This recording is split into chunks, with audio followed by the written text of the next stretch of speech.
Hare Krishna. Welcome back to Bhagavad Gita shloka reading session, Gita study class.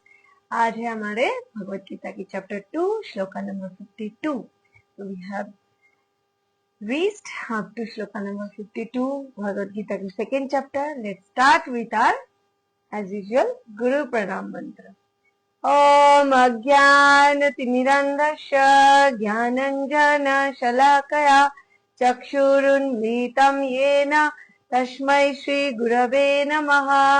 श्रीचैतन्यमनोभीष्टं स्थापितं येन भूतले स्वयं रूपा कदा मह्यं ददाति स्वपदान्तिकम्। वन्देऽहं श्रीगुरा श्रीयुतपदकमलम् श्रीगुरून् वैष्णवांश्च श्रीरूपं साग्रजातं सहगना रघुनाथान्वितं तं सजीवं साद्वैतं सावधूतं परिजनसहितं कृष्णचैतन्यदेवं श्रीराधाकृष्णपादान् सहगना ललिता श्रीविशाखान्वितांश्च। हरे कृष्ण। श्लोक नंबर 52 क्या है? यदा ते मोकलीलं बुद्धिर्व्यतितरिष्यति तदा गन्तासि निर्वेदं श्रोतवश्य सुतस्य च। मीनिंग क्या है? जब तुम्हारी बुद्धि मोह रूपी सघन वन को पार कर जाएगी तो तुम सुने हुए तथा सुनने योग्य सबके प्रति अन्यमनस्क हो जाओगे। क्योंकि भगवान यहाँ पे क्या बोल रहे थे लास्ट श्लोक में कि बुद्धि अपना कर्म को आसक्ति रहित होके कर्म करो, और that is actually supreme, right. तो उसी हिसाब से हमें कर्म कैसे करना चाहिए, सबसे सर्वोत्तम बुद्धि क्या है, ये हमें जानना चाहिए। यहाँ पे तात्पर्य में भगवान क्या बोल रहे?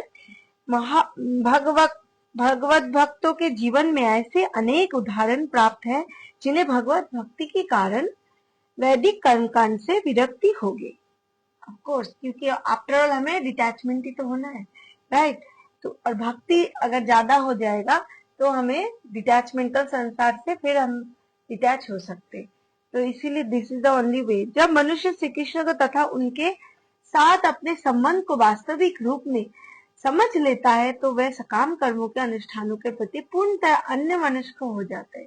क्योंकि सही बात जब कोई जान लेंगे, पूर्णतः जान लेंगे कि हमारे लिए क्या भला है, कोई अगर पता है कि इसको करने से मुझे इतना लाभ होगा इतना हानि होगा, तो फिर वो करेंगे कोई, है ना? फिर नहीं करेंगे ना। तो इसीलिए हमें भी जब पता चल जाता है कि भगवत कर्म में भगवान के चरण में सरेंडर करना ही एकमात्र जीवन के उद्देश्य है, तो हम क्या करते, फिर इस संसार से धीरे धीरे हम विरक्ति हो जाते। तो ऐसे ही अन्य मनुष्य हो जाते हो ना, उदासीन, भले ही वह अनुभवी ब्राह्मण क्यों ना हो। भक्त परंपरा के महान भक्त तथा आचार्य श्री माधवेंद्र पुरी का कहना है, संध्या वंदन भद्रवेशु भद्रमस्तु भवतः भो स्थान तुभ्यं नमः भो देवा पितरश्च तर्पण विधनाहं क्षमा समतम् यत्र कपि नियद्य यावत् कुलतमस्य कंसद्विषः स्मारं स्मारं अघं हरामि तदलं मन्ये किं मनेन मे।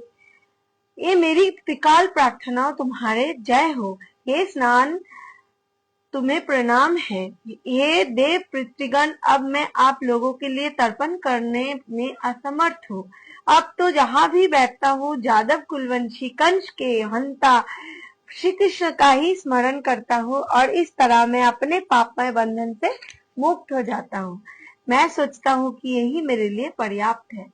इसलिए जब कृष्ण भक्ति में कोई आ जाते तो सारे धीरे धीरे बंधनों से उनको आसक्ति धीरे धीरे छूट जाते, और सिर्फ भगवान कृष्ण में आसक्ति रहते, और उन्हीं को ही स्मरण करना, उन्हीं को लिए एक्चुअली सेवा की भावना ऑन हो जाती। वैदिक रस्में तथा अनुष्ठान यथा त्रिकाल संध्या, प्रातःकालीन स्नान, पितृ तर्पण आदि नव दीक्षितों के लिए अनिवार्य है। जो हमारे ये काम है ना, प्रातःकाल स्नान, एक दीक्षित डिवोटी के लिए क्या क्या अनिवार्य है शास्त्र बता रहे। सुबह उठना है, प्रातःकाल स्नान करना है, अर्चन करना है, फिर पितृ तर्पण करना है, ये सब काम। किंतु जब कोई पूर्णतः कृष्ण भावना भावित हो और कृष्ण की दिव्य प्रेमा भक्ति में लगे हो तो वह इन विधि विधानों के प्रति उदासीन हो जाते हैं। मतलब ये विधि विधान एक्चुअली करना नहीं चाहिए, ऐसे नहीं करना चाहिए कि जब तक हमारे अंदर नेचुरली आ जाए, सत्ता आ जाए कि हाँ ये तो जोर पूर्वक फोर्सफुली नहीं उठा रहे होंगे, मॉर्निंग में ऐसे ही नींद खुल जाए, ऐसे मंगला हो रहा है, ऐसे ही हमें भगवान की सत्ता जब हो जाए तब बोलते हैं। उसके लिए फिर ये मायना नहीं रखता, वो 24 घंटे सिर्फ और सिर्फ भगवान की स्मरण में रहते, इसीलिए तब इसी स्टेज में। इसका मतलब ये यहाँ पे गलत कॉन्सेप्ट नहीं समझना कि चलो हम भगवान के लिए भक्ति करते तो चलो मॉर्निंग में उठने की जरूरत नहीं है, ये करना। एक्चुअली सबकी एक स्टेज होता है सब कुछ। तो यदि कोई परमेश्वर कृष्ण की सेवा करके ज्ञान को प्राप्त होता है तो उसे शास्त्र से विवर्णित विभिन्न प्रकार की तपस्याएं तथा यज्ञ करने की आवश्यकता नहीं रह जाती।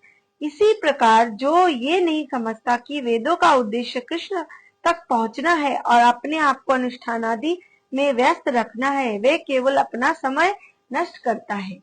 तो कृष्ण भावना भावित व्यक्ति शब्दों ब्रह्म की सीमा या वेदों तथा उपनिषद की परिधि की को भी लांग जाते हैं।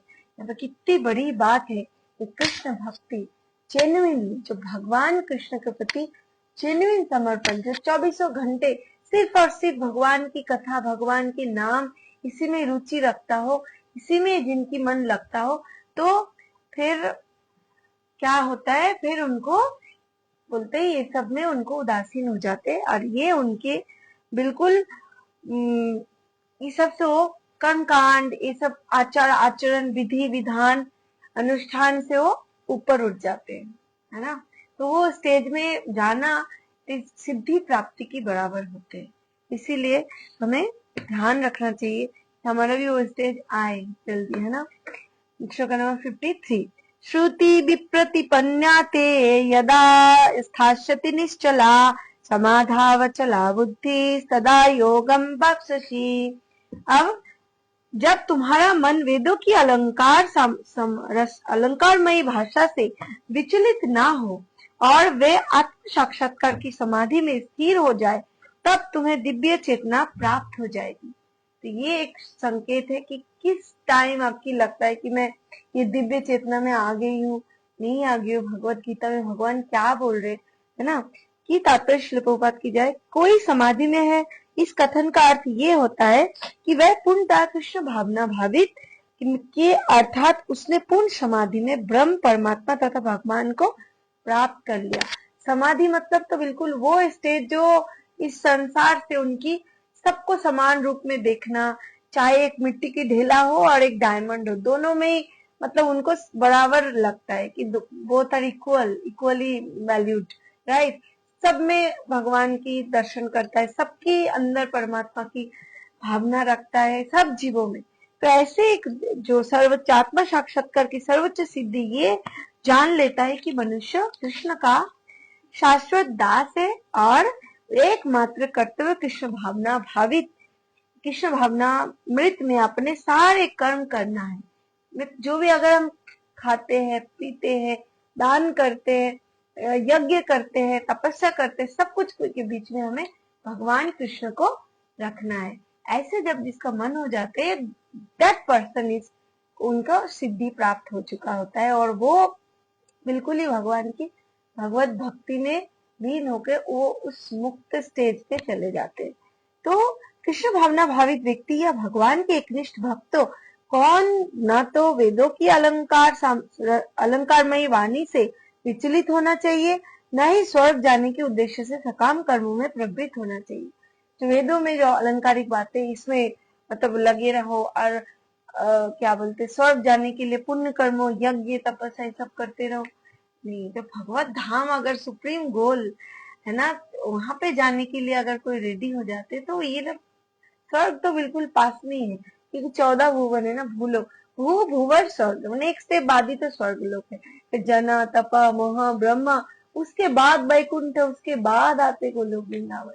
तो इसीलिए जब कोई बोलते ना ज्यादा पढ़ाई कर लिया, 10th का अगर कोई पढ़ लिया तो 5 5 तो उसके लिए इजी हो जाते। तो उसी तरह अगर कोई भगवत धाम जाने के लिए रेडी हो जाते, कृष्ण चेतना में, कृष्ण भावना भावित हो जाते, तो शास्त्र बोल रहे उसके लिए स्वर्ग जाना और ये सब स्वर्ग के लिए जो तपस्या आदि करना होता है वो उनके लिए फिर बहुत ही इजी हो जाते और उनके लिए ये मायने भी नहीं रखता।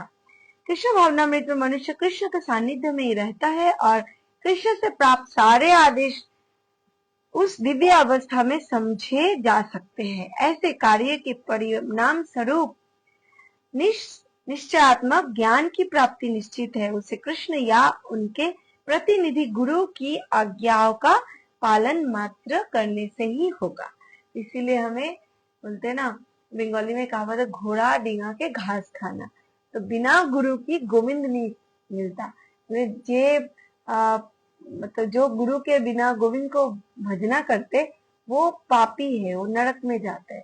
इसीलिए हमें गुरु कौन होता है? भगवान की प्रतिनिधि, भगवान की कनेक्शन कराते भगवान के साथ हमें, तो वो उनको बिल्कुल हमें हमारे उनकी आज्ञा को हमें बोलते ना अक्षर अक्षर में पालन करना चाहिए।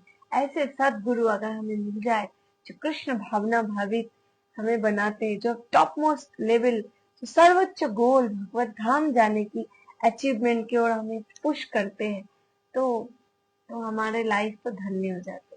तो इसीलिए हमें भगवान यही सिखा रहे बार बार कि हमें ऑलवेज भगवत भक्ति में रहना है, गुरु के सानिध्य में रहना है, भक्तों के संग में रहना है। अकेले अकेले नैया पार नहीं होगी। हमें बोलते जो भी बोलते ना, अगर स्टडी भी करते, जब हम बचपन में पढ़ाई करते थे, ग्रुप स्टडी वो ज्यादा याद रहता था, ज्यादा महत्व था। तो ग्रुप में ऑलवेज चलो, तो एक कहीं कोई कमजोर भी पड़ जाए ना तो फिर खींच के दूसरे ले जाते। अकेले चलना मतलब फिर तो हम कमजोर पड़ जाते। Unity is strength. तो गुरु एंड गुरु की शिष्य जो सानिध्य भक्तों के एसोसिएशन में, ये हमारे कार्य, ये कठिन रास्ता है। सब बोलते हैं भक्ति बहुत इजी है। No, not at all. भक्ति बहुत कठिन है, बट उतना ही सरल हो जाता है अगर हमारे आसपास की हमारे सारे भक्ति मेंटालिटी का है, भगवान की भजन करने वाला है, हमारे सारे प्रसाद भोजी है, जो हम क्या बोलते कीर्तन में रुचि रखते हो और जो दिन रात भगवान की बातें करके वो अपने आप में बहुत खुश होते हो। तो ऐसे व्यक्ति के साथ अगर आपको सोच रहे, ऐसा संगति आपके पास है, you are the luckiest one, है ना। इसीलिए हमें ऐसा संगति और नहीं है तो थोड़ा सा अभी से ही लाइफ में शास्त्र बोल रहे ढूंढ के आसपास में ऐसा संगति बनाइए जिन्होंने ये सब में रुचि रखता हो। तो आफ्टर ऑल जर्नी सबके अकेले इंडिविजुअल, हमें किसी के साथ नहीं आए थे, किसी के साथ नहीं जाएंगे। लेकिन अगर हमारे खुद की गोल जो भगवत के अंश है हम लोग, तो भगवान धाम जाना है, अपना रियल होम में अगर वापस जाना है, तो हमें जरूर उस होम को और जाने वाले व्यक्ति के साथ एसोसिएशन करना पड़ेगा। जे आप बोलते ना, जो उनका भी गोल वही हो, ऐसा व्यक्ति चुन के निकालना पड़ेगा। अगर नहीं मिल रहा है, स्प्रे हरे कृष्णा कृष्ण कृष्ण हरे हरे, हरे राम राम राम हरे हरे, ये प्रेयर है। इसके थ्रू हम लोग भगवान हमें इस रास्ते में कौन है कहीं नहीं, हमारा सिचुएशन चेंज कर सकते हैं। It is possible. ओके। शास्त्र में गुरु में हमें अज्ञात, अश्रद्धा और विश्वास, श्रद्धा होना चाहिए, विश्वास होना चाहिए। तभी बोलते हैं ना, विश्वास में मिलाए वस्तु तर्क में बहुत हो। तो विश्वास हमारा अटूट होना ही चाहिए। तो शास्त्र बोल रहे, शास्त्र इज सर्वोपरि, है ना। This is the best and this is absolute truth. इसीलिए हमें there is no another option, शास्त्र में बिलीव करना हमें पड़ेगा। This is a great science, right. Hare Krishna. आज यहाँ पे ही रखते, फिर कल फिर कंटिन्यू करेंगे। हरि बोल।